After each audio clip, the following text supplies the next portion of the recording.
Most foreign cities won't have a translation in Irish, and a lot of the ones that do will just be the same pronunciation as English but with Irish spelling. Moscow and Amsterdam are good examples of that. But there are a few that do change quite significantly and will be translated, which you need to know.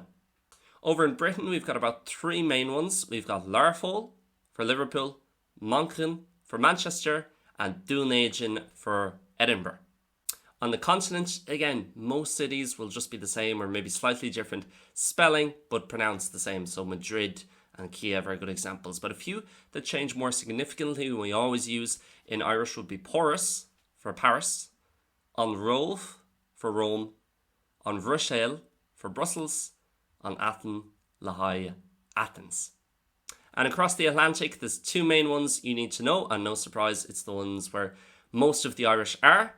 New York and Boston, they're going to be Nua Aruch and Boston. If you're talking about anywhere else, let's say California, it'll just say the same as California, but note that often we'll still use ers and shevus on foreign words. Therefore, in California is going to be I California with a G.